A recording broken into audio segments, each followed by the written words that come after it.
Buenas noches, qué gozo estar en medio de ustedes. Siempre oigo a través de, ¿verdad?, de mis hijos, pero es bueno constatar. Es bueno constatar presencialmente la obra que el Señor está haciendo aquí. Así que estamos muy contentos de poder reunirnos los matrimonios en esta noche. Mi petición inicial sería: cuando usted oiga cosas que no está de acuerdo o que no le gustan y las va a oír, no piense si eso es una opinión del pastor o si eso es una opinión de la Escritura. Porque si es una opinión de la Escritura, es una opinión del Señor. Y cuando nosotros pensamos en los matrimonios, y aquí hay algunos que son aspirantes al matrimonio, no hay matrimonios donde no haya crisis, ni uno solo. Gracias al Señor que hay algunos donde hay muy pocas. Pero todos los matrimonios tienen crisis, algunos muchísimas y otros unas pocas. Y uno dice, pero ¿por qué razón tiene que haber crisis, conflictos en los matrimonios? La respuesta se puede dar de varias maneras, pero déjenme decirle lo principal, y lo voy a decir de manera antagónica primero, porque los que están casados no son dos ángeles. ¿Sabe quiénes son los que estamos casados? Todos aquí, sin tener yo que conocerlos, los que estamos casados somos dos pecadores. Y oiga, yo creo que esto no necesita mucha explicación. Cuando usted junta a dos pecadores, hay problema. No hay forma de que no los haya. Cuando usted junta dos pecadores, hay problemas. Porque todos nosotros, sin excepción, tenemos defectos y pecados con los cuales tenemos que lidiar constantemente. Y varían de persona a persona. Claro, si hay algo que está claro para todos nosotros, es que los pecados de los otros son más difíciles de entender. Y los pecados del cónyuge, porque los de nosotros son entendibles. Los que son duros y son como que uno, ¿cómo es posible? Son los del cónyuge. No es que nadie me ha dicho nada, es que todos somos iguales. Y estos pecados inciden profundamente en nuestros matrimonios, afectándolos negativamente. Por lo tanto, los que somos cristianos tenemos la obligación, por amor al Señor y a nuestra propia relación matrimonial, de minimizar todo lo que es un obstáculo negativo. Tenemos que ser intencionales en trabajar con nuestros pecados. A nosotros los creyentes no nos luce algo que nos encanta decir. Pero que yo soy así, gran cosa. Y yo también soy asá. Es que no importa cómo tú eres ni cómo yo soy. Lo único que importa es cómo Dios quiere que nosotros seamos. Nosotros nos convertimos, o más bien Dios nos convirtió para que nosotros seamos hechos cada vez más conforme a la imagen de su Hijo Jesucristo. Y dentro de todos los pecados que nosotros tenemos, el principal, de donde nacen todos, ¿saben cuál es? ¿Cuál? Perdón. El orgullo es un hermano muy cercano. El egoísmo. De ahí es que sale todo. Miren, mis hermanos, yo sé que cuando usted tiene conflictos en su matrimonio, si alguien le pregunta que cuál es el culpable, yo sé que usted está claro. Pero clarísimo. Cualquier conflicto, el culpable, ¿cuál es? El otro. Y se expresa de muchísimas maneras. Óyeme, porque si tan solo ella, es que de verdad, yo sé que yo tengo mis defectos, pero él... Pero ¿saben qué? La Escritura dice totalmente lo contrario. Nosotros generalmente pensamos que el problema es el otro. ¿Saben lo que dice la Escritura? Me recuerda al título de un libro que escribió un entrañable amigo mío. El problema soy yo. El problema soy yo. Santiago 4:1, ¿qué dice? ¿De dónde vienen las guerras y los conflictos entre vosotros? ¿No vienen de vuestras pasiones que combaten en vuestros miembros? Vamos a suponer que es verdad de lo que tú te quejas de tu esposo y de tu esposa. ¿Y eso justifica que tú respondas también con pecado? No.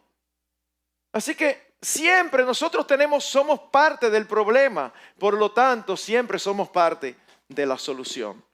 Así que cuando hablamos del origen de los conflictos o de las crisis, podemos mencionar, y es lo que vamos a hacer en esta noche, dos fuentes de conflicto. El primero, sobre todas las cosas, el hermano mayor, el egoísmo. Pero es inseparable, siempre anda con un hermano menor, no porque sea menor responsable, sino porque el egoísmo es la raíz de todo, que es el orgullo.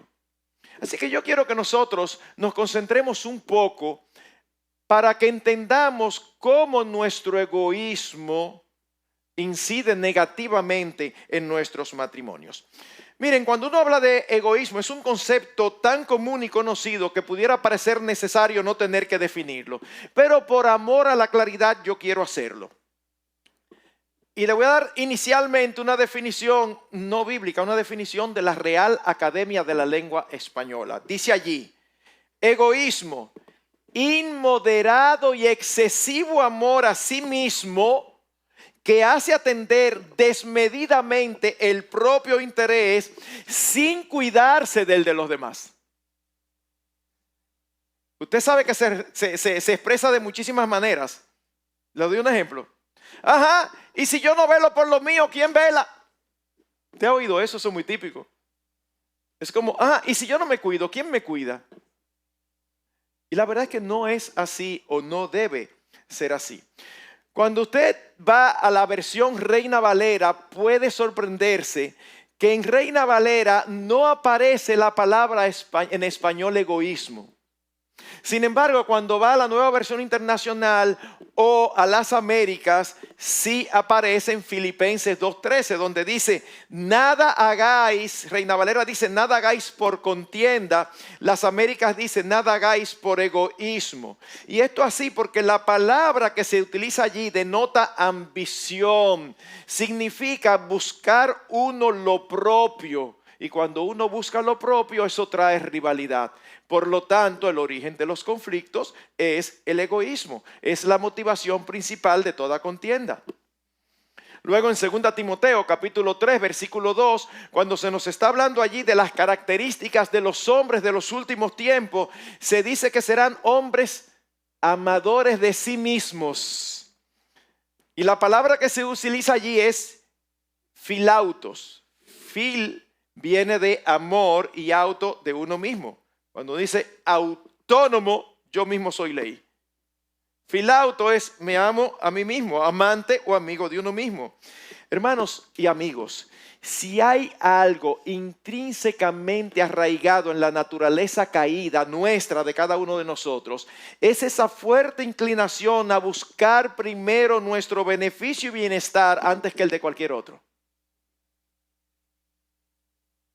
Todos somos así, en mayor o en menor grado. Es una inclinación natural a buscar primeramente nuestro beneficio.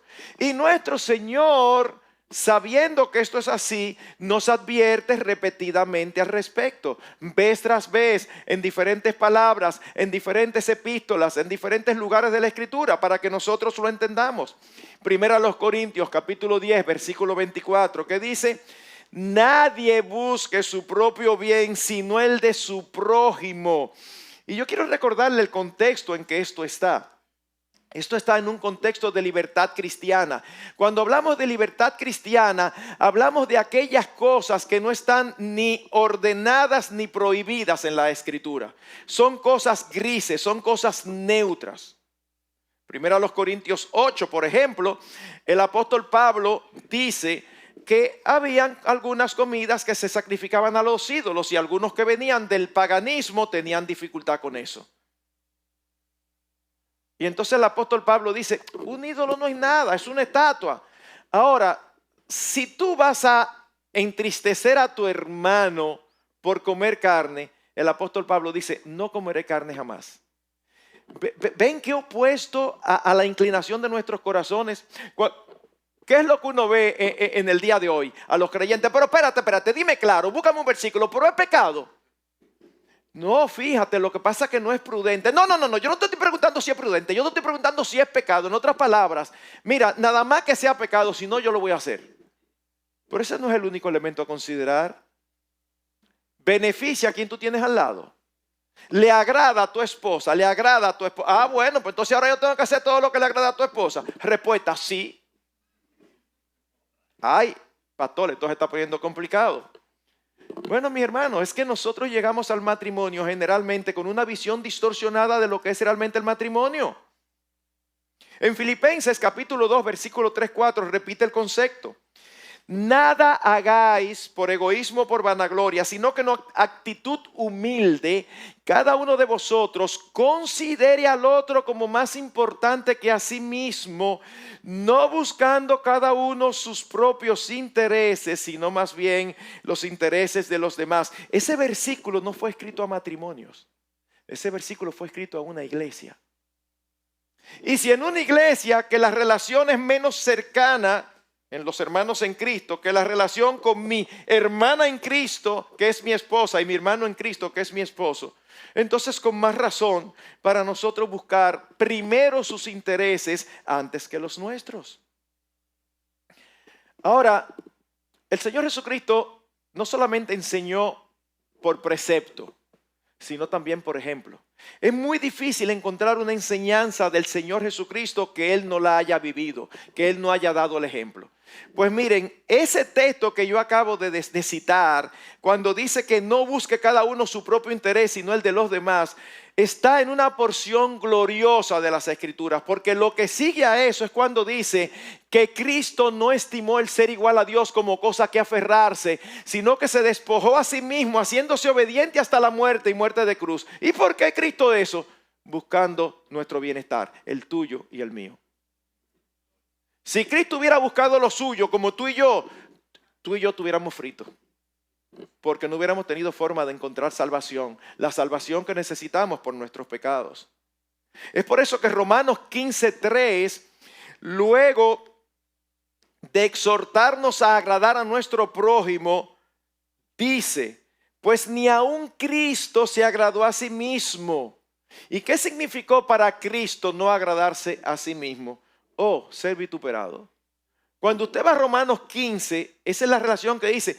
Una cosa es, mira, yo te voy a agradar, pero no significa nada para mí. O sea, no tengo que pagar ningún precio. Yo quiero ir a comer a Wendy's. Y mi esposa quiere ir a Burger King. Yo la complazco. Eso no me hace mucha diferencia. Pero es mucho más allá. Es que puede significar un sacrificio para nosotros. Y el ejemplo que Cristo nos dio es del amor puro y verdadero que está dispuesto a sacrificarse por el otro. Un amor que no es en lo absoluto egoísta. Así que mis hermanos, es por eso precisamente que una de las características del amor verdadero que nosotros encontramos en 1 Corintios 13, ¿saben cuál es? Y para mí es la característica central. Dice que el amor no busca lo suyo. Que no busca lo suyo. Así que mis hermanos, es obvio que como creyentes debemos ser intencionales en desprendernos de esa tendencia naturalmente pecaminosa a buscar lo nuestro por encima de lo de nuestro cónyuge. Ahora, ¿saben cuál es el problema? Que si hay una institución establecida por Dios que es antagónica por naturaleza al egoísmo, ese es el matrimonio. Hay otro tipo de relaciones que no nos afectan tanto. Pero el matrimonio, mis hermanos, ¿por qué nosotros nos casamos? Bueno, se supone que nos casamos porque nos amábamos el uno al otro. ¿Qué significa eso? El amor no busca lo suyo, recuérdense. Nos casamos para ser uno con el otro. ¿Saben lo que eso significa? Nos casamos para agradar al otro, no a nosotros mismos. Nos casamos para dar más que para recibir. Y no tener esto en cuenta es una de las mayores causas de fracaso, pues se llega al matrimonio con expectativas de recibir en lugar de dar. Con mucha frecuencia en las bodas digo, y lo hago a propósito para tratar de llamar la atención de las personas y ponerlas a pensar. Digo, ¿ustedes saben cuál es una de las principales causas de fracaso matrimoniales? Que los que se casan soñando con ser felices. La gente se queda como, Pastor, ¿y qué tiene eso de malo? Bueno, no necesariamente de malo, pero tiene muchísimas limitaciones. ¿Por qué? Porque si tu felicidad está en lo que el otro hace, tú no tienes control de eso. Tú no tienes control de cómo el otro responda, de cómo el otro se maneje, de cómo el otro te trate. Tú no tienes control de eso. Ah, pastor, entonces yo no tengo nada que hacer. Claro, tú tienes mucho. Tú tienes control de lo que tú haces, de cómo tú lo tratas, de cómo tú le das ejemplo, de cómo tú lo prefieres por encima de ti. Oh.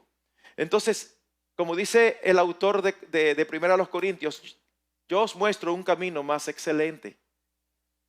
Hay que casarse soñando no con ser felices, sino con hacer feliz al otro. Porque eso sí depende de ti. A mí nadie me puede impedir que yo haga todo lo posible por hacer feliz a mi esposa. Eso está bajo mi control. Que ella al final no lo sea por cualquier razón. Bueno, pero en lo que a mí respecta, puedo decir delante de Dios, y digo mí poniendo el ejemplo de cualquiera de nosotros, eso es lo que a nosotros nos corresponde. Es precisamente por eso que la relación matrimonial encuentra su mayor y mejor ilustración en la relación de Cristo con la iglesia. Cristo no escogió a dos hermanos, y oigan esto, ni tampoco escogió a una mamita con su hijito varón, para reflejar la relación de Cristo y la iglesia. No, Cristo eligió el matrimonio. ¿Saben por qué? Porque es una relación donde Él estuvo dispuesto a sacrificarse por ella hasta la muerte, y la iglesia está llamada a vivir para su Señor, no para sí misma. Una buena iglesia, ¿qué es una buena iglesia? Una iglesia que vive para su Señor, no una iglesia que vive para sí misma. Tal como tú y yo debemos hacer para representar dignamente la relación de Cristo con su iglesia. De hecho, uno de los propósitos de la muerte de Cristo, ¿saben cuál fue? Salvarnos de la condenación de nuestros pecados. Amén, eso es verdad. Pero es mucho más que eso, es mucho más que eso. Uno de los propósitos de la muerte de Cristo es liberarnos a nosotros de la esclavitud a nuestro egoísmo. Oigan cómo lo dice uno de mis textos favoritos, 2 Corintios 5:15. Y por todos murió para que los que viven ya no vivan para sí, sino para aquel que murió y resucitó por ellos. Si usted me pregunta, según este texto, ¿cuál es una característica total y cierta de todo aquel que no conoce al Señor? Vive para sí. Vive para sí. No, pastor, pero yo conozco gente que es muy altruista. Yo conozco gente que da de lo suyo. Usted ve, entonces no vive para sí. Mi hermano, él lo hace porque encuentra satisfacción en eso. Y qué bueno, para que lo malgaste, que lo dé. Pero es porque él o ella entienden que eso está bien y encuentran satisfacción en hacerlo. Al final, la motivación no es agradar a Dios. La motivación no es glorificar a Cristo. La motivación es satisfacer lo que ellos entienden que vale la pena. Así que mis hermanos, para nosotros seguir a Cristo, realmente debemos negarnos a nosotros mismos. Una de las características de que somos verdaderos cristianos, no cristianos que decimos serlo, no. Una de las características es que es evidente que es más importante para nosotros Cristo y su reino, y eso significa que nosotros le obedecemos en todo. Por lo tanto, amamos a nuestras esposas más que a nosotros mismos y amamos a nuestros esposos más que a nosotros mismos. Mis hermanos, el matrimonio es un diseño genial de Dios, es un diseño espectacular. El matrimonio no es un invento de un hombre y una mujer que dijeron, pero mira qué genial si nosotros nos unimos. Desde el inicio de la creación, eso estaba en la mente de Dios y Dios lo hizo. Y esa una relación tan genial que ¿saben cómo lo expresa desde el inicio de la creación? Por tanto, dejará el hombre a su padre y a su madre, se unirá a su mujer y serán una sola carne. Delante de Dios, desde el momento que ustedes dijeron sí acepto, delante de Dios ustedes se convirtieron en uno, dos en uno. No un especial de supermercado, 2 por 1, no, dos en uno. Pero esa unidad que es real, tan real como que tú y yo estamos aquí hoy, esa unidad debe reflejarse de maneras prácticas. Eso significa que si somos uno en el matrimonio, se comparte todo, no solo los cuerpos. El énfasis en nuestra vida matrimonial ya no es en mí, mío, sino en nuestro y en nosotros. Se comparten los éxitos y también los fracasos. Se comparten las tristezas y las alegrías, el bienestar y las aflicciones. Se comparten las posesiones, se comparten los secretos.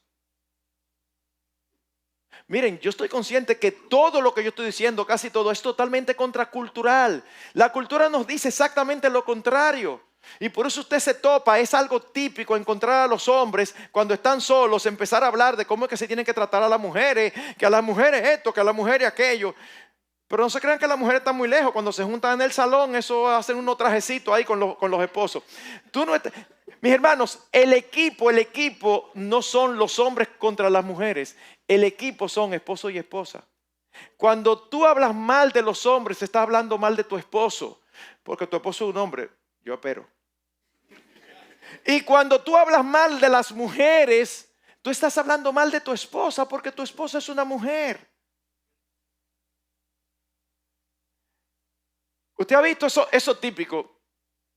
Yo no puedo evitar decirlo porque es algo tan común. Recientemente me pasó, y lo voy a dejar ahí para no dar mucho detalle, pero recientemente me pasó y ocurre cada vez más, que la esposa dice, pero pastor, de verdad, a mí como que, ¿usted cree que es correcto que él tenga clave en su celular que yo no la sepa?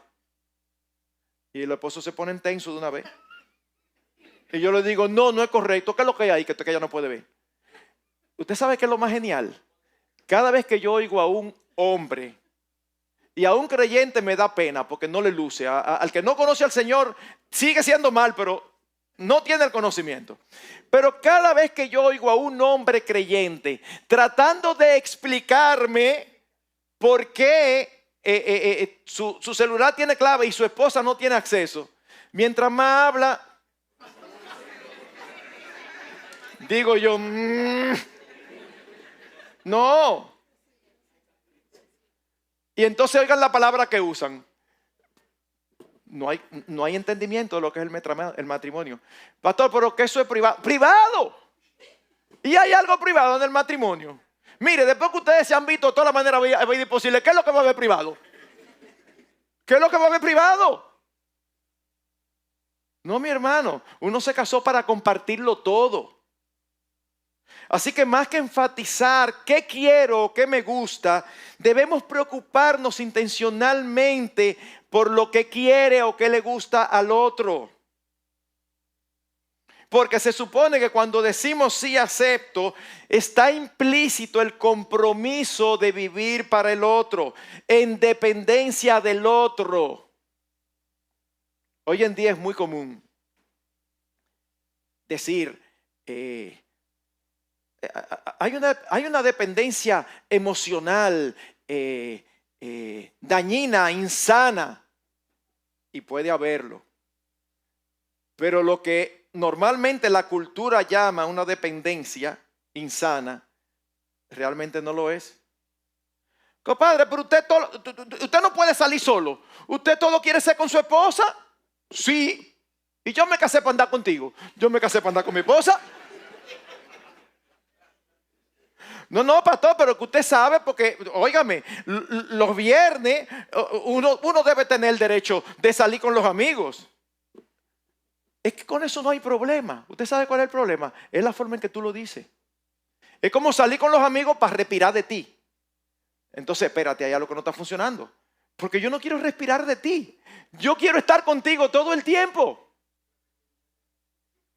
Todo el tiempo. Miren, mis hermanos, a mí me pasó hace muchos años, que fui a buscar visa después de casado. Usted sabe que uno está en su casa de lo más bien, y cuando uno se casa económicamente, ¡king! Y entonces empieza a subir. Así que cuando nos casamos, tanto mi esposa como yo teníamos visa mientras estábamos en la casa. Pero ¿qué pasa? Se venció la visa, porque en lo que uno sale a camino, no hay tiempo para viajar. En lo que uno sale a camino. Así que yo conseguí un trabajo donde el entrenamiento tenía que ser en Puerto Rico. Así que yo fui con todos los papeles de la compañía y me dieron visa. Luego, el dueño me dijo, cuando tú vendas tanto, te voy a regalar un viaje a Puerto Rico en una casa que yo tengo en la playa. 5 o 6 meses después, hey, búsqueme mi viaje. Así que fuimos con mi esposa a buscar visa. ¿Ustedes saben lo que ocurrió? Oh, nos tocó una cónsul y no califica. Y yo le digo, ¿pero por qué? Es muy difícil creer que después de tanto tiempo sin visa ahora vayan de paseo. ¿Qué hace uno? Oh, nada, tranquilo, con su rabito entre la pierna, hice por ahí. Pues íbamos en el camino, yo iba callado, me senté, llegué a la casa, le dije a mi esposa, amor, tiene un papel bonito, decente para escribir algo, así que me quiero desahogar, le voy a escribir al consulado. Y yo le escribí al consulado, no de una manera peyorativa, ni insultante, ni mucho menos, pero sí me desahogué, diciéndole que si la gente que se queda no es si tiene dinero, si no tiene dinero, que hay lo que son mucho más importantes, etcétera, etcétera. Pero la parte que quiero enfatizar es que ya casi al final yo le decía, yo tengo visa de paseo. Y si no le van a dar visa de paseo a mi esposa, a mí no me interesa tenerla, pues yo no sé pasear sin ella. La mandé y le dije, no va a servir de nada, pero me desahogué. Ustedes saben que como 3 meses después yo llego a la casa y hay un sobre en el piso. Una carta del consulado que nunca se me olvida cómo iniciaba porque me causó risa. Hemos recibido su atenta carta. Atenta no era, pero está bien. Y al final fui otra vez, me dieron otra oportunidad y le dieron la visa. Pero el punto es, se supone que si nosotros nos amamos y que somos uno, es que lo nuestro es el uno con el otro. Todas las demás relaciones pasan a un segundo plano. Eso es como cuando yo estoy en la oficina y oigo el esposo que me dice, pastor, y entonces, para que sepa, yo no voy a estar los próximos 2 domingos porque voy a los Estados Unidos y muy emocionado y todo. Y yo de ingenuo le digo, ajá, ¿cuándo se van? Y de ingenuo, y me dice, no, pastor, soy yo nada más. ¿Y tu esposa? No, ella la cogió porque ya antes, porque ella también tenía Me quedo así, pero pastor, ¿qué tiene de malo? Digo, no, de malo en sí no tiene nada. Para mí lo malo es con el gusto con que tú lo dices. Eso es lo malo. O sea, tú estás feliz porque tú te vas solo. Hay que preguntar qué está pasando ahí. ¿De verdad? Eso no está siendo un matrimonio como debe ser. Hermanos, ser uno no significa ser iguales, ni tampoco significa despersonalizarse, ni pensar exactamente de la misma manera, sino más bien complementarse, dando prioridad a las metas, anhelos y valores del matrimonio que a los personales. En una serie de televisión familiar, digo familiar porque usted sabe que las grandes empresas televisivas de que programas a la familia traspasan principios totalmente inadecuados. Se da un diálogo entre una pareja de esposos. El esposo llega a la casa feliz. Mi amor, me llamaron, conseguí un contrato para jugar béisbol profesional en Puerto Rico. Y dice ella, ¿y quién te dijo a ti que yo quería ir a Puerto Rico? Y él le dice, pero mi amor, tú eres mi esposa. Sí, yo soy mi esposa, pero también soy una persona. Yo también tengo sueños. Esa no entiende lo que es el matrimonio. ¿Y saben qué es lo peor de eso? ¿Qué es lo peor? Que una gran mayoría de personas, incluyendo, y esto es triste, incluyendo los cristianos, ven un diálogo así y dicen, claro. ¿Cómo que claro? ¿Cómo que claro? Nosotros nos casamos para ser uno. Y si no entendemos eso, estamos perdidos. Algo de moda, pero sin sentido bíblico, es oír a los casados hoy reclamando su espacio. De que, no, mi espacio. Mire, a los que se van a casar, si usted quiere permanecer con su espacio, no se case. Porque cuando uno se casa, usted sabe el espacio de qué consiste, de dos personas, usted y su esposo, usted y su esposa, es el espacio. Eso es un concepto muy contemporáneo, pero muy antibíblico. Yo recuerdo hace unos años atrás una pareja mediática que cuando se casó, wow, qué buen matrimonio, todo el mundo, hasta que inesperadamente para los demás, ¿verdad?, se divorcian. Y entonces, como el mundo hace generalmente las cosas, o sea, el relacionador público es que da la noticia, y entonces es genial porque en el mundo lo malo se da con un nivel y una altura como que eso es genial. Entonces el relacionador público dice que ellos decidieron separarse, pero lo hicieron amigablemente. Ellos van a seguir siendo buenos amigos. Lo que pasa es que se dieron cuenta que cada uno tenía proyectos y planes y sueños que juntos no lo podían realizar. Y la gente lo lee y dice, wow. Y yo digo, pero estamos locos. ¿Cómo que wow?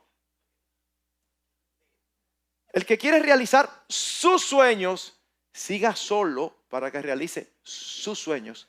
Porque cuando nosotros nos casamos, ya no son mis sueños, son nuestros sueños. Nuestros sueños. Para eso es que uno se casa. O en una ocasión que yo estaba nadando, no porque me guste, sino porque necesitaba nadar por un hombro. Y estoy nadando y oigo así al pasar una conversación. Una mujer contándole a la otra. Óyeme, al borde de la piscina. Oye, mi esposo se ha puesto difícil. Ay, ¿por qué? Dice la otra. Óyeme, se ha puesto reacio con la natación. Lo más posible era que ella nadaba y nadaba y nadaba. Y dice, ¿y tú sabes qué me dijo en estos días? Ya, así me dio desesperado. Me dice, mira, óyeme, de verdad, la natación o yo, tú vas a tener que elegir. Y yo le respondí, tú a mí me conociste nadando. ¿Qué le parece? ¿Qué le parece? Yo le digo que me parece a mí. No tiene la menor idea de lo que es un matrimonio delante de los ojos de Dios. La relación interpersonal donde más evidente se hace nuestro egoísmo es en la relación matrimonial. Dice Ken Hosh, autor del libro Yo no tenía idea de lo egocéntrico que era hasta que me casé. Dice él, autor del libro Disciplina de un hombre piadoso. Y él dice, yo me di cuenta de lo egocéntrico que era cuando yo me casé. Y claro que sucede así. Porque la relación que usted tiene con sus padres es diferente a la que usted va a tener con su cónyuge. Usted tiene una relación con su padre, usted vive en la casa, pero cuando usted se metió en su habitación y trancó esa puerta, ya. Y ahora, ¿qué pasa? Oiga, cuando usted se mete en su puerta y tranca la habitación, ¡ay! Está el otro ahí. Está el otro ahí. Entonces, no, hay cosas nuevas, hay demandas nuevas. Uno a veces siente, dice, pero ahora, óyeme, y ahora todo es con el otro. Sí, todo es con el otro. Y repito, no es que esté mal que uno haga cosas aparte, no está mal que la esposa se reúna con sus amigas, no está mal que el esposo se reúna con sus amigos, para que no se me pierdan y malinterpreten, no. Lo que está mal es a veces el espíritu con que se dice. ¿Ok? Por eso alguien escribió lo siguiente, y lamentablemente para la gran mayoría de nosotros ya no hay oportunidad para considerarlo, pero los novios que lo escuchen y los casados para que lo transmitamos a las generaciones que vienen detrás. Alguien dijo, el matrimonio tiene un precio alto. Si no te gusta ceder, no te cases. Si odias pedir perdón, no te cases. Si te cuesta perdonar, no te cases. Si no quieres renunciar a las cosas que te gustan por alguien, no te cases. Si amas tu independencia y hacer las cosas por tu cuenta sin consultar a nadie, no te cases. Y si solo quieres hacer lo que a ti te gusta, ya tú sabes. Si no sueles asumir errores, no te cases. Si solo piensas en tu felicidad, no te cases. El matrimonio nos desafía a moldear nuestro carácter. Así que si deseas vivir solo para ti, no te cases. Porque en el matrimonio se vive el uno para el otro. Por no entender esto, muchos se casan y terminan renunciando porque solo buscan su propia felicidad y satisfacción. Y eso es un ejemplo supremo de egoísmo. Un ejemplo supremo de egoísmo. Déjeme ser todavía un poquito más específico. Yo sé que esto puede doler a algunos. Cualquier discusión o pregunta que ustedes tengan después, ustedes se la hacen a Dionis. Claro, porque yo no voy a estar. Te voy a hacer un test sencillo. Este es el tipo de pregunta que tú sabes que la respuesta no suena bonita, entonces por eso tú no la dices.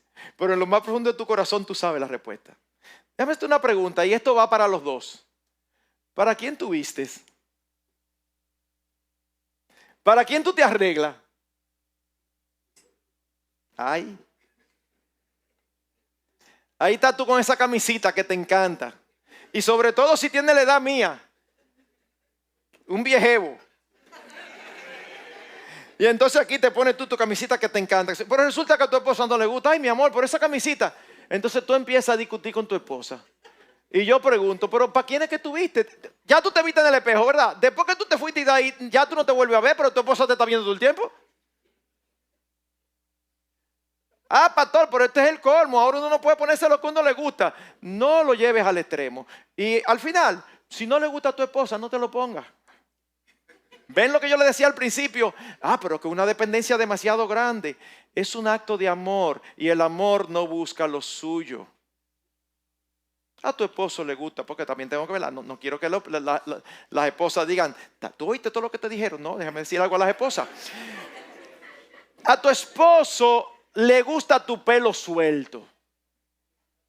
Y tú tienes todos los argumentos, que el calor, que mira, que esto, que...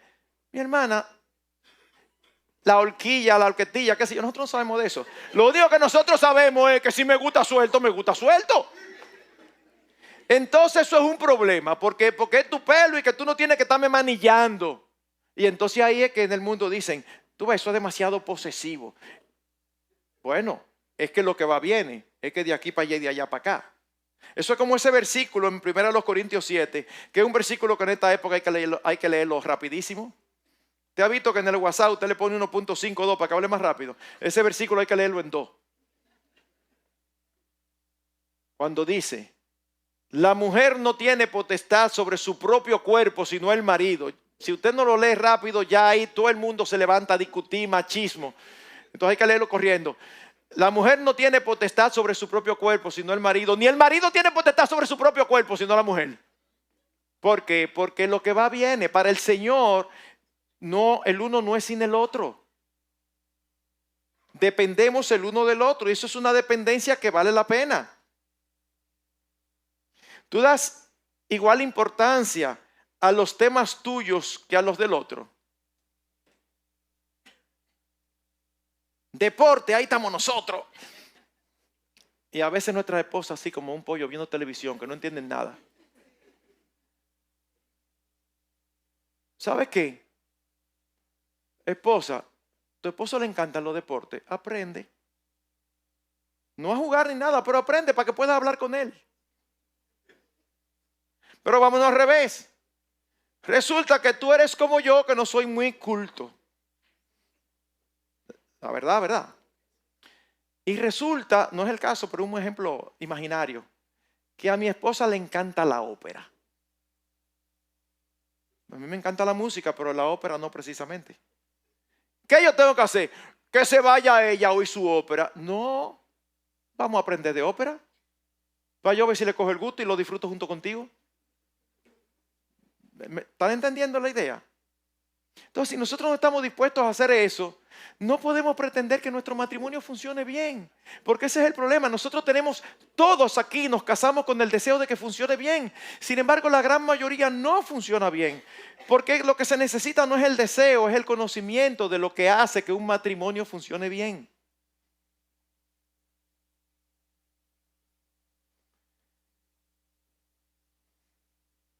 Pero creo que, espero haber demostrado el daño que hace el egoísmo en el matrimonio. Pero ¿saben qué? Que el egoísmo generalmente anda con su hermano el orgullo. El orgullo. Y en los 10 minutos que me quedan, yo quiero hablar un poquito acerca del orgullo. El orgullo es una derivación lógica del egoísmo. ¿Por qué? O como el egoísta da mucha importancia a todo lo suyo, eso incluye su imagen y su reputación. ¿Qué es el orgullo? Alguien lo describió genial de esta manera. Es la autoestima desproporcionada e irracional acompañada de un trato insolente y rudo hacia los demás. O es la alta opinión que de sí mismo tiene un alma pobre, pequeña y mezquina. En otras palabras, ese problema que los psicólogos se han inventado, lo pensé si lo voy a decir porque eso me va a poner a la gente a discutir, tiene una baja autoestima. Miren, el problema de nosotros no es una baja autoestima, el problema de nosotros es una alta autoestima, porque todos nosotros que pensamos que somos la última Coca-Cola del desierto. No, pastor, pero yo conozco gente que se deprime y hasta piensa en el suicidio de tan baja estima que tiene. Eso no es baja estima, eso es alta estima. O sea, él no puede aceptar que las cosas sean así y ya el que se quiere matar. Porque tienen que ser como él quiere. El versículo perfecto, si la baja estima hubiera sido realmente un problema, el versículo perfecto es Romanos 12:3, donde dice, ninguno tenga más alto concepto de sí que el que debe tener. Óyeme, el apóstol Pablo debió decir, ninguno tenga más alto ni más bajo concepto de sí que el que debe tener. El problema de nosotros es un alto concepto de nosotros mismos. Al igual que el egoísmo es un problema común a todo hombre, a todo hombre. Y es uno de los principales obstáculos para tratar con el pecado. Porque el orgullo generalmente nos dificulta reconocer nuestros pecados y aceptar nuestras faltas, errores o defectos. Nos dificulta reconocer nuestra culpabilidad y pedir perdón. Usted sabe lo grande, todos nosotros, espero yo, porque en esta época se puede esperar cualquier cosa, pero todos aquí creo que pueden decir, no, yo no soy perfecto. Sin embargo, hay de aquel que nos señala la imperfección. Todos reconocemos que no somos perfectos, pero cuando alguien nos dice, mira, tú eres... No, hay de una vez, como el Enterprise, la nave espacial de la película, de que alguien nos dice algo que no nos gusta, escudo defensivo, inmediatamente, y a discutir se ha dicho. Entonces, si usted tiene un matrimonio y cada vez que su cónyuge, sea su esposa o su esposo, le quiere señalar algo, usted inmediatamente, en lugar de escucharlo, que empiece a discutir, la cosa se complica. No van a salir de ahí. Y al final lo revertimos. Nos vienen a llamar la atención y al final terminamos nosotros llamándole la atención al otro. No, eso no contribuye. ¿Qué dice Proverbios 28:13? El que encubre sus pecados no prosperará, pero el que los confiesa y los abandona hallará misericordia. Y no solamente confesarlo al Señor, sino también confesarlo a nuestro cónyuge. Por eso dice Santiago 5:16, confesaos vuestros pecados unos a otros. Pero el orgullo no solamente incide en el área del manejo del pecado, sino también en el área del manejo de diferencias de opinión o de puntos de vista. Se nos hace difícil reconocer que estamos equivocados o se nos hace difícil ceder. Usted sabe lo difícil que es estar casado con una esposa o con un esposo que no hay forma de sacarlo de la opinión que tiene. Y sus opiniones siempre son, no una opinión, sus opiniones siempre son la opinión. Esa es la opinión. Y todo el que no piensa así está equivocado. Mire, pobre esposa o pobre esposo que esté casado con alguien así. Y tristemente los hay. De hecho, Charles Colson, que trabajó muy de cerca con el presidente Ronald Reagan, con Richard Nixon, en su libro de sus experiencias en el caso Watergate, dice que uno de los problemas grandes del presidente Richard Nixon era su dificultad en reconocer que pudiera estar equivocado en algo. Al punto que cuando era obvio que estaba gripado, tos, sacudiéndose, nunca lo admitía. Señor presidente, ¿usted está gripado? No, yo estoy bien. No admitía nada. El orgullo se manifiesta como dogmatismo, como autosuficiencia, como independencia. Si ustedes tienen un problema matrimonial, ¿por qué no quieren buscar ayuda? Yo te lo digo. Tú vas a dar otra explicación, pero yo te voy a decir la explicación real. Por orgullo. Y impresionantemente en estos días, con un pastor amigo, él tenía el dato. Yo siempre he pensado que una gran mayoría de hombres son los que se resisten a buscar consejo más que sus esposas. Y en un programa que estábamos haciendo, él tenía cifras de estudios que se habían hecho. En el 88% de los casos, los esposos no quieren buscar ayuda. ¿Sabe lo que dice eso? Que en sentido general, nosotros los hombres somos más orgullosos. Puede haber casos diferentes, ¿verdad? Pero miren, eso es muy alto. ¿Qué dice Proverbios 26:12? ¿Has visto hombre que se tiene por sabio? Oigan lo que dice la palabra inspirada de Dios. Más esperanza hay del necio que de él. El orgullo nos endurece. El orgullo causa contiendas. Por eso Dios lo aborrece. Y es por eso que podemos tener dudas razonables de aquellos que profesando ser cristianos rara vez reconocen sus pecados y sus faltas. De aquellos que dicen ser cristianos pero siempre tienen una explicación para todo, aún para lo más obvio a los ojos de los demás. Alguien ha dicho que el orgullo es como la barba, que nunca para de crecer. Por lo tanto, hay que afeitarlo todos los días. Todos los días hay que estar trabajando con el orgullo. Pastor, yo reconozco. Y entonces, ¿cómo yo resuelvo eso? ¿Cómo lo hago? Con una actitud correcta, como la de Eliú, uno de los amigos de Job, que le aconsejó a Job pedirle a Dios, enséñame lo que no veo. Si he obrado mal, no lo volveré a hacer. Órale a Dios. Cuando tu esposa te dice, mi amor, es que yo creo que tú tienes problemas con esto. Lo típico, el alcohólico. Tú tienes problemas con la bebida. No, eso está bajo control. Entonces, ¿sabe? Eso es típico. Cualquier cosa que tu esposa te diga o que tu esposo te diga y tú no lo ves, y puede ser que no lo veas. Y puede ser que tu esposo o tu esposa no tenga razón. Pero ¿sabes cuál es la actitud correcta? Órale a Dios. Señor, si él tiene razón, muéstramelo por favor. Si ella tiene razón, muéstramelo. La actitud que tenía David en el Salmo 139, 23 y 24. Escudriñame, oh Dios, y conoce mi corazón. Pruébame y conoce mis inquietudes. Y ve si hay en mí camino malo, y guíame en el camino eterno. Órale eso al Señor. Sí, pastor, pero yo deseo eso. Entonces no esperes que Dios te conteste con una voz ni con un sueño. Ay, ¿cómo? A través de tu esposa o a través de tu esposo.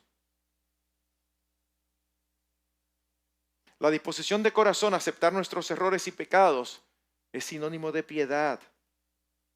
Cuando nosotros vamos a la historia de la humanidad, nos damos cuenta que el egoísmo y el orgullo causaron daño desde el principio.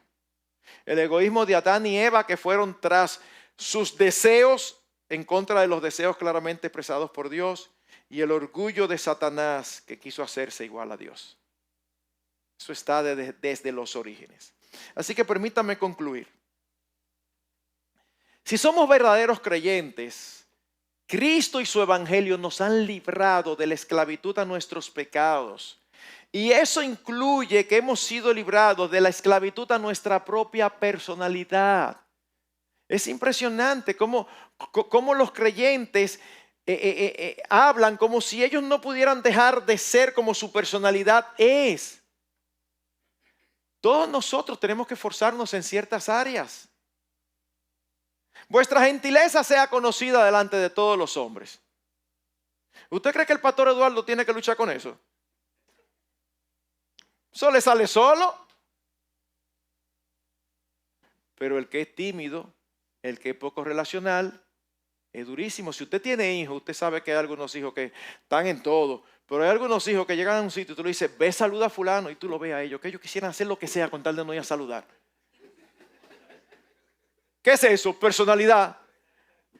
Entonces eso significa que ese mandamiento de ser gentiles no es para ellos. Sí es para ellos, pero a ellos le va a demandar más esfuerzo. Lo que quiero decir es que todos nosotros tenemos áreas que nos va a demandar esfuerzo, pero nosotros tenemos que ser intencionales en mejorar, en parecernos cada vez más a Cristo. Y a ti te va a costar en un área y a mí me va a costar en otras. ¿Ustedes saben cuándo vienen los problemas? Cuando tú y yo queremos ser dioses y establecer nuestro propio reino, nuestras propias reglas, nuestras propias normas. Y ahí hay problemas. Así que recordemos lo que dijimos desde el principio. Uno de los propósitos de la muerte de Cristo es librarnos del egoísmo. Por todos murió, para que los que viven ya no, basta, ya no vivan para sí, sino para aquel que murió y resucitó por ellos. Para seguir a Cristo debemos negarnos a nosotros mismos. Así que termino diciendo esto, mis hermanos. Así como no es posible tener un buen matrimonio donde reina el egoísmo y el orgullo, de igual manera no es posible, oigan, no es posible tener un mal matrimonio donde reina Cristo y su evangelio. Es imposible. Y el evangelio está delante de nosotros. Si nosotros lo hemos conocido, nosotros tenemos todos los recursos para ser los esposos y las esposas que Dios espera. Y para tener matrimonios como el diseño de Dios, que sean deleitosos. Que cuando te pregunten por tu matrimonio, tú no digas, ay, pastor, esto es duro. Cada vez que yo oigo a un joven recién casado al año diciendo, ay, pastor, esto es duro, esto es difícil. ¿Saben lo que yo pienso? Eso es injusto. El matrimonio no es difícil, lo difícil son ustedes los que están casados. O sea, el matrimonio no es difícil. Y si mi relación es difícil, no es porque la institución del matrimonio sea difícil, es porque yo soy difícil y mi esposa es difícil. Entonces, vamos a llamar las cosas como son.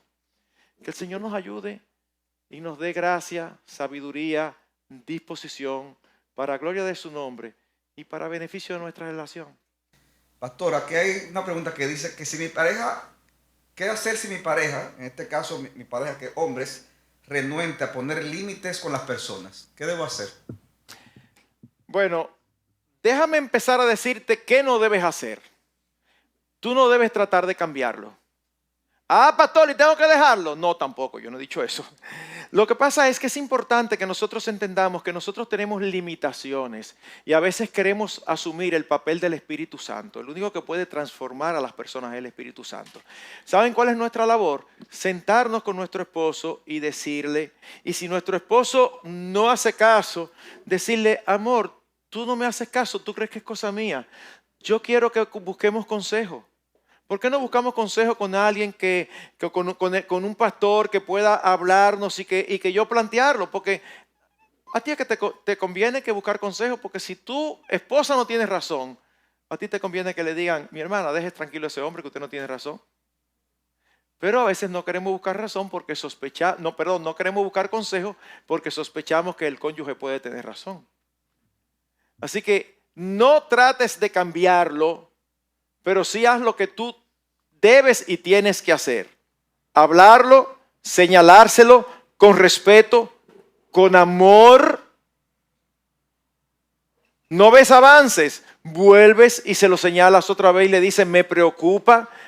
Tú no le estás dando mente a eso, para ti eso no es nada, pero yo creo que estás haciendo mal. Yo creo que eso puede traernos conflictos. Aún si estamos criando con los hijos, puede ser que tampoco ponga límites con los hijos, también nos trae conflictos. O sea, la esposa es una ayuda idónea. Y una esposa que se queda callada no está siendo sumisa, está siendo servil.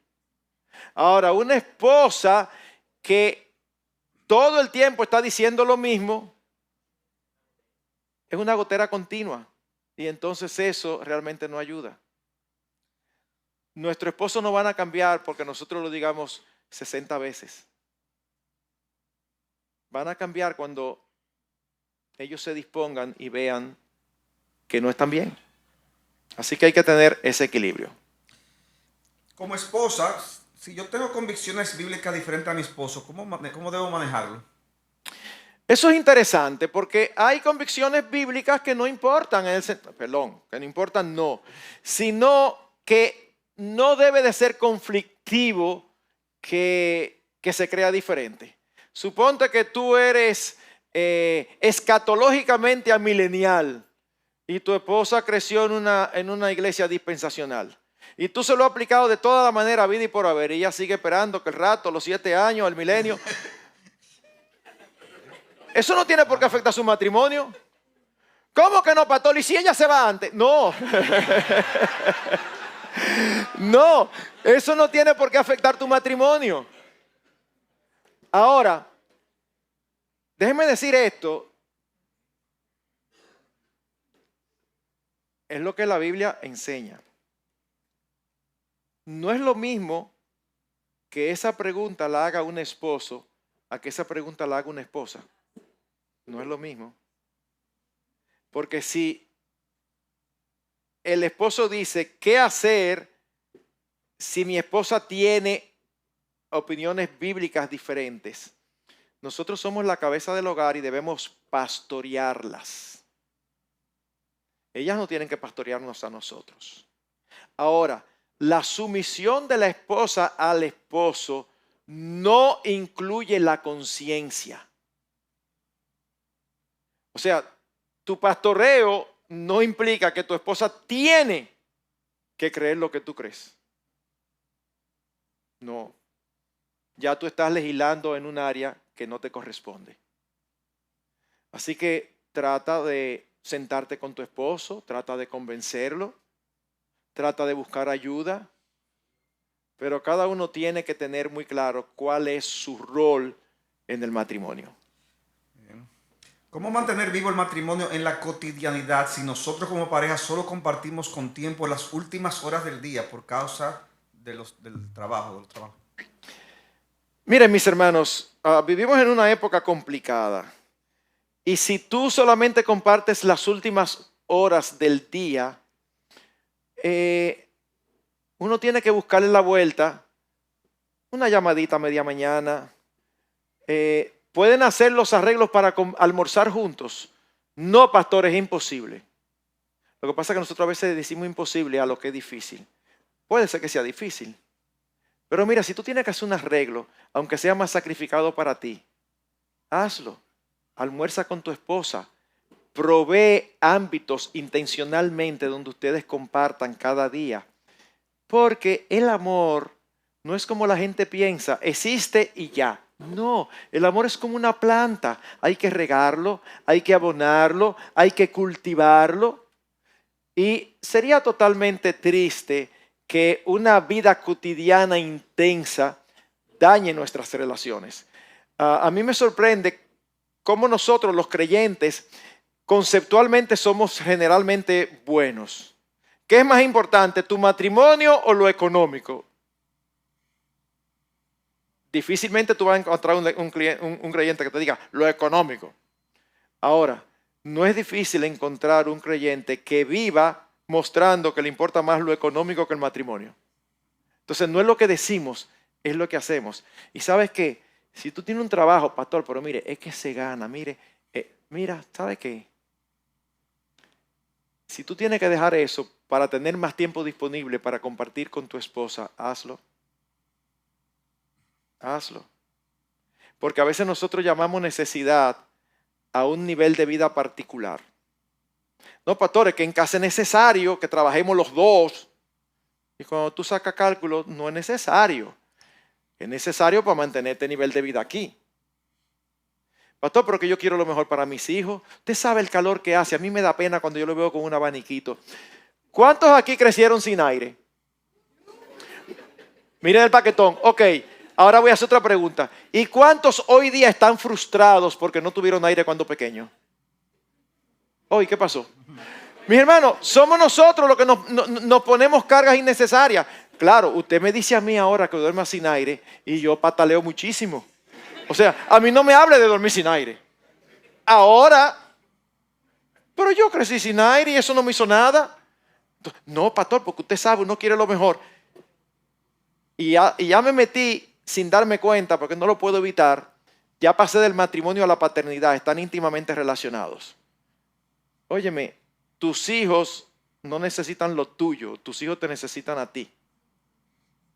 Entonces, yo conozco muchos hijos que se lamentan de que sus padres no estuvieron presentes en su vida. Pero no conozco ni un solo caso que se queje de que no tuvo más comodidades porque su mamá estaba en la casa. No conozco ni un solo caso. O no, pero mamá se cogió a contar en la casa con nosotros. Nosotros no hubiéramos podido lidiar solo. Yo no conozco. Entonces, mis hermanos, eso tiene que ver aún con prioridades. Usted tiene que darle prioridad a su matrimonio.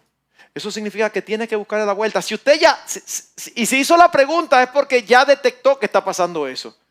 Mi hermano, no hay dinero que valga que el matrimonio se destruya. No hay dinero que lo valga. Entonces, va a haber que sentarse y hacer arreglos. Hacer arreglos. ¿Para qué? Para nosotros tener tiempo de compartir. Pues si tú me dices que nada más nos vemos en la noche, a las 6, a las 7. Pero yo asumo que cuando habla de eso es que se vienen juntando a las 9 de la noche y lo que queda son los restos mortales de cada uno. Entonces así es difícil. Dos preguntitas más ya para terminar. Una, ¿qué tan cercana deben mantenerse las relaciones de amistad con personas del sexo opuesto en el matrimonio? Ok, esa pregunta es interesantísima. Y yo puedo dar muchísimas respuestas. La primera respuesta, no la que quisiera darte primero, pero la voy a hacer. La primera respuesta es que yo no soy de los que cree que no se puede tener relaciones con el sexo opuesto. Yo no creo eso. Hay personas que creen que no, que siempre termina. No. Ahora, la Biblia dice claramente que con pureza, con prudencia. Ahora, la respuesta más correcta todavía es mi hermano y mi hermana. Si a tu esposa no le gusta una relación de amistad con otra mujer, prioriza a tu esposa. No, pero que ella no tiene razón. Mi hermano, mira, ten un pleito con quien sea, pero no tenga pleito con tu esposa. Y viceversa. Y viceversa. Si tu esposo no quiere que tú tengas una relación tan estrecha que ve que tú tienes con hombres de tu empresa, no te pongas a discutir con tu esposo. Tú puedes decirle, no, mi amor, tú puedes tratar de explicarle, ¿no te entendió? ¿Qué hago? Sigo con mi relación. No, prioriza. Y miren, esto no es algo teórico. Yo he manejado varios casos. ¿Y saben cuáles son los casos que peor terminan? Los casos que uno de los dos se entercan. No tienes razón y yo no voy a dejar eso.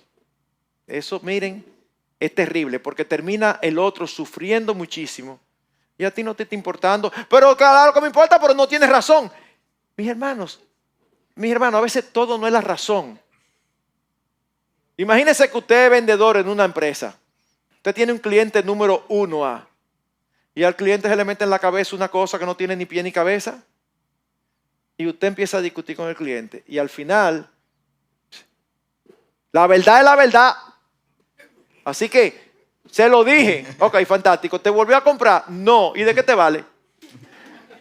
Porque tu trabajo no es discutir con el cliente, tu trabajo es venderle. Entonces, fantástico. Tuve razón. Está bien, tuviste razón y perdiste el cliente. Entonces, si eso ocurre con clientes, y tú vas a tener problemas con tu esposa por razones que son secundarias. Oigan, que si no tienes razón, tú tratas de que entre en razón. Pero ¿sabes qué? No entre en razón. Suelta eso. Porque tu prioridad es tu cónyuge. Y si no lo haces, te vas a dar cuenta que se te va a complicar la cosa y mucho. Finalmente, ¿cómo apoyamos a una pareja de novios novios conocidos cuyos padres de la dama no lo aprueban porque no desean que se case y ella espera que Dios haga la obra en ellos? ¿Quieres que te la repita? Repítala, porque yo conozco casos de diferente índole. ¿Cómo apoyamos a una pareja de novios conocidos cuyos padres de la dama no lo aprueban porque no desean que se case y ella espera que Dios haga la obra en ellos. Ok. Miren, mis hermanos, en sentido general, no es sabio casarse en contra de la voluntad de los padres. En sentido general. Ahora bien, hay casos y hay casos. Y estas son de las cosas que yo digo que a veces como pastor, cuando me encuentro diciendo ciertas cosas, mi oreja dice, ¿y eres tú que estás diciendo eso? Es como que me asombra porque es algo contrario a lo que siempre digo. Pero yo he tenido casos donde yo le he dicho a la muchacha, óyeme, si no resuelve, dale un zumbón. ¿Por qué? Porque los padres, sobre todo el padre, no estaba de acuerdo. ¿Pero saben por qué el padre no estaba de acuerdo? Porque era muy joven y el padre quería que se casara más tarde. Pero eso no es una razón. El hombre ya con trabajo que puede sostener y todo. O sea, no había una razón. Y entonces, en su iglesia era no, es que sin la voluntad de los padres nosotros no lo aprobamos. Si fuera en mi caso, de verdad, yo como pastor me involucro, si tengo que involucrar a más pastores y si tengo que sentarme con el hombre y decirle, mira, ya él es un hombre y decirle, óyeme, está bien, tu padre no quiere, pero tú eres un hombre. Y la razón que te está dando no es, ustedes no se entienden, yo creo que no te conviene. Bueno, si él no creo que te conviene, entonces espérate. Pero no era eso, literalmente es que está muy joven. Bueno, pero ¿y quién tiene ese parámetro? Entonces ahí es un poquito más difícil. Ahí yo creo que uno tiene que manejarse, hilar muy fino. Si los padres son creyentes, tratar de hablar con los padres creyentes. Y si no son creyentes, a veces es difícil, pero a veces uno tiene que ser sabio en el consejo que da. Porque también recuerdo un caso donde la mamá no quería que la muchacha se casara porque la muchacha era que la sostenía. Y evidentemente cuando se casara la ayuda iba a ser menor. Entonces eso es una razón egoísta. Y yo, por lo menos yo como pastor, la conciencia no me da para decirle, ora y vamos a esperar que el Señor cambie su mente. Pastor, no podemos casar ya. O sea, ¿entiende? O sea, no.